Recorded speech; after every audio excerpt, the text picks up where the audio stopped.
আমাকে অনেকেই আসলে কমেন্ট করেছেন আমি কি কম্পিউটার ব্যবহার করি আমার ভিডিও এডিটের জন্য। তো আমি চিন্তা করলাম এটা আসলে একজন উত্তর না দিয়ে আপনাদের জন্য একটা ডেডিকেটেড ভিডিও তৈরি করে ফেলি। এতে করে যারা এই বিষয়ে আসলে আগ্রহী জানতে তারা খুব সহজেই ভিডিওটি দেখে জেনে ফেলতে পারবেন। তো প্রথমেই আমি আপনাদেরকে আসলে আমার কম্পিউটারের যে কনফিগারেশন রয়েছে সেটা বলার আগে অ্যাকচুয়াল এটার যে পারফরমেন্স সেটা একটু দেখাতে চাই। আগেই বলে রাখি এটা আসলে একদম টপ নচ কোনো কম্পিউটার সেরকম কিছু না, খুবই বেসিক একটা কম্পিউটার। অনেক কিছু ভুল ছিল আমার চয়েসে আমি যখন আসলে কম্পিউটারটা বিল্ড করি। আজকের দিনে এসে যদি আমি কম্পিউটারটা বিল্ড করতাম তাহলে হয়তো অনেক কম্পোনেন্ট আমি এখান থেকে চেঞ্জ করে ফেলতাম। তো ভিডিওর শেষে আমি আপনাদেরকে বলে দেব কোন ধরনের কম্পোনেন্ট আপনাদের আসলে কনসিডার করা উচিত একটা ভিডিও এডিটিং কম্পিউটার বিল্ডের ক্ষেত্রে। এবং এর সাথে সাথে চলুন আসলে আমরা প্রথমে দেখে নিই গতকালকে আমি যে ভিডিওটা তৈরি করেছিলাম, মোটামুটি 9 মিনিটের একটা ভিডিও। সেখানে বেশ কয়েকটি আসলে কালার অ্যাডজাস্টমেন্টও ব্যবহার করা হয়েছে, লুমিট্রি কালার।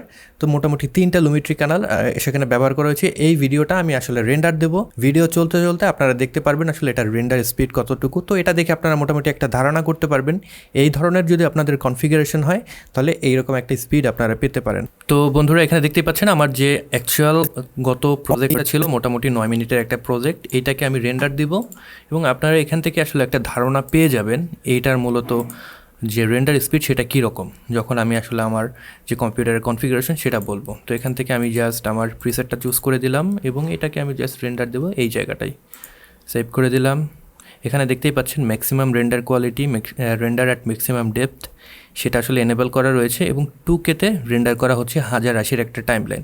এক্সপোর্ট দিয়ে দিলাম, তো এটা রেন্ডার শুরু হয়ে গেল। তো আপনারা দেখতেই পাচ্ছেন এটা আসলে রেন্ডার হচ্ছে। রেন্ডার হতে হতেই আমরা কিন্তু আসলে বুঝে ফেলবো আমাদের কম্পিউটারের এইটার দিয়ে এইরকম যদি একটা বিল্ড হয় আপনাদের কীরকম রেজাল্ট আপনারা পেতে পারেন। তো আমি যে কম্পিউটারটা ব্যবহার করছি খুবই বেসিক একটা কম্পিউটার। এখানে আমি অনেক দিন যাবত কোনো গ্রাফিক্স কার্ড ব্যবহার করিনি।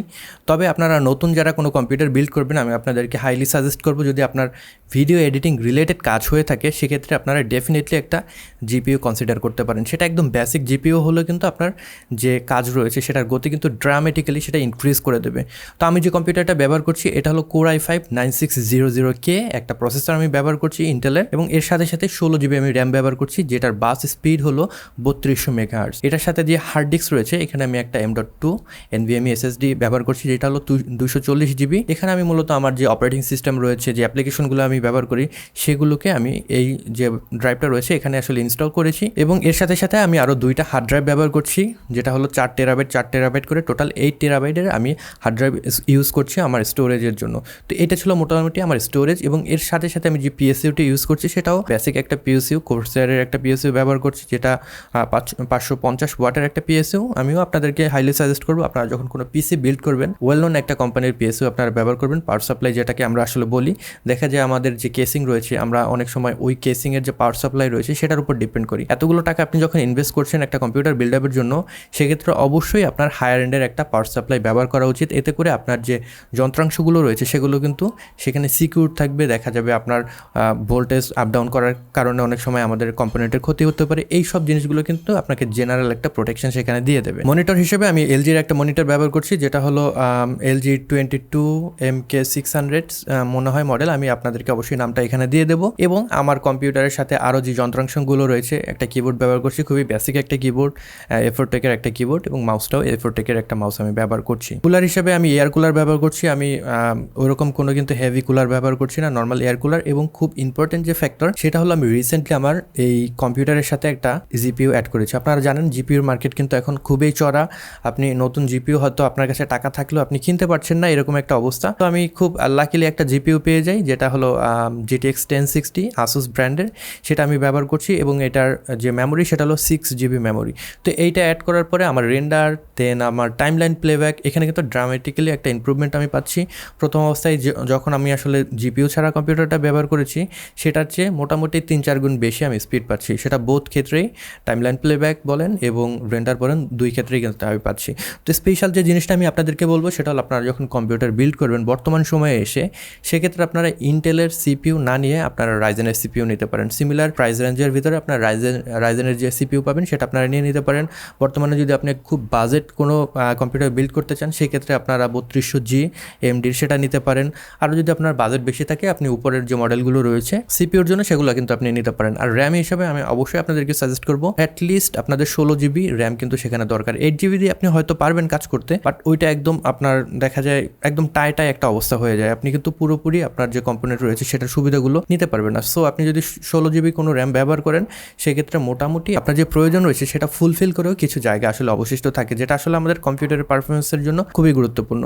আর জিপিইউ আপনারা যদি এখন কিনতে চান সেক্ষেত্রে হয়তো একটু দাম বেশি পড়বে, তাও যদি আপনি কিনতে চান সেক্ষেত্রে আমি আপনাদেরকে সাজেস্ট করবো একদম বেসিক জিপিইউ যদি নিতে চান আপনারা 1050 নিতে পারেন, একদম অনেক পুরনো একটা জিপিইউ, বাট এটার পারফরমেন্স কিন্তু মোটামুটি ভালোই একটা পারফরমেন্স পাবেন। আর যদি আপনাদের কাছে একটু বাজেট বেশি থাকে সেক্ষেত্রে আপনারা 1660 কিংবা 1650 এই জিপিইউগুলো দেখতে পারেন। অ্যান্ড আপনারা যদি চান 2000 সিরিজের যে জিপিইউ রয়েছে, 3000 সিরিজের যে জিপিইউ রয়েছে সেগুলোও নিতে পারেন। তবে আমি আপনাদেরকে সাজেস্ট করবো ভিডিও এডিটিংয়ের জন্য অ্যাটলিস্ট আপনারা AMD-র জিপিইউ না নিয়ে আপনারা NVIDIA-র যে জিপিইউগুলো রয়েছে সেগুলো আপনারা নিতে পারেন, সেক্ষেত্রে বেটার একটা পারফরমেন্স পাবেন যদি আপনি প্রিমিয়ার প্রো ব্যবহার করে থাকেন। কারণ অ্যাডোবির যে প্রোগ্রামগুলো রয়েছে সেগুলো স্পেশালি NVIDIA-র যে জিপিইউ রয়েছে সেগুলোর সাথে খুব ভালোভাবে কাজ করে। সো আপনারা বুঝতেই পারছেন যারা আসলে ভিডিও এডিট করতে চান বা ভিডিও নিয়ে কাজ করতে চান তাদের জন্য যখন সিপিইউ আপনারা তৈরি করবেন প্রথমত AMD-র সিপিইউ আপনারা চুজ করবেন। আপনারা র্যাম যেটা ব্যবহার করবেন সেটা মূলত যত বেশি বাস স্পিডের আপনারা সাপোর্ট করে আপনাদের মাদারবোর্ডে সেরকম অনুযায়ী নিয়ে নেবেন। যেরকম আমারটার জন্য 3200 বাস স্পিডের যে র্যাম সেটা ব্যবহার করছি।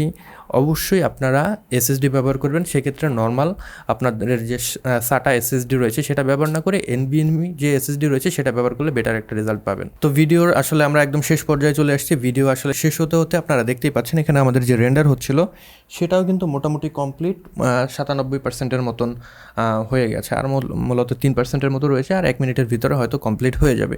তো আপনারা একটা ধারণা কিন্তু পেয়ে গেলেন মোটামুটি 9 মিনিটের একটা ভিডিও, যেখানে আমি 3টা লুমেট্রি যে কালার রয়েছে সেটার 3টা প্রিসেট ব্যবহার করেছি এবং এর সাথে কিছু বিরোলও ছিল ভিডিওতে, আমার ভিডিও ছিল, অ্যাগেন অডিও ছিল, সেগুলোও প্রসেস করার দরকার হয়েছে, কিছু ইফেক্টস ব্যবহার করেছিলাম। সব কিছু মিলে 9 মিনিটের যে ভিডিও রয়েছে এই সময়ের ভিতরে কিন্তু সেটা রেন্ডার কমপ্লিট হয়ে গেল। তো এখান থেকে আপনারা একটা ধারণা পেলেন আপনারা যদি সিমিলার কনফিগারেশনের একটা কম্পিউটার তৈরি করেন তাহলে কিন্তু এরকম একটা রেজাল্ট পাবেন।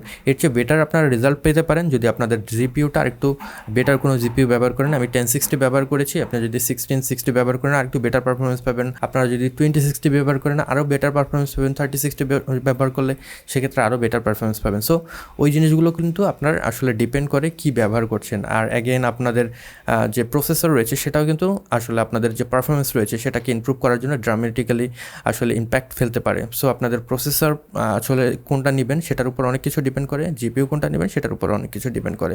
তো এই ছিল আজকের ভিডিও। আশা করি ভিডিওটি আপনাদের ভালো লেগেছে। যদি ভালো লেগে থাকে কিংবা এই ভিডিও থেকে যদি নতুন কিছু শিখে থাকেন সেক্ষেত্রে এই ভিডিওটিতে একটি লাইক দিতে পারেন, কমেন্ট বক্সে আপনাদের মতামত জানাতে ভুলবেন না। এই চ্যানেলে আপনি নতুন হয়ে থাকলে সাবস্ক্রাইব করে রাখবেন। I'll catch you guys on the next one. Until then, goodbye.